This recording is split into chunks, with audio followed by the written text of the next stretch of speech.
বেটা তোর ভিতরে জাল খাও দিলে তো একটা আলিফ বের হয় না, পোলো চাবালি বুমা মারলি একটা পা বের হয় না। তুই ইমামের পিছনে বসছিস কে?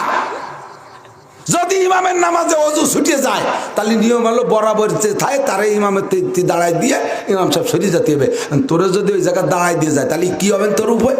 ইমামের বাই সরছে তুই দিবি না গিয়ে পায়খানা করে দিবি, তো দাঁড়াইছো কা?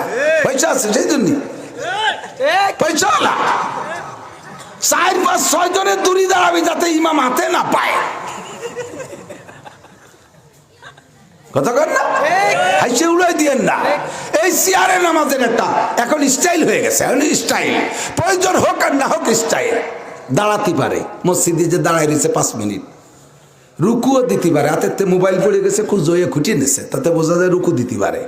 আর সেই লোক শুরুতে যে চেয়ারে বসে রয়েছে। এই নামাজ এইভাবে যত নামাজ পড়ছে ও নামাজ হয়নি, আবার পড়িয়ে দিতে হবে।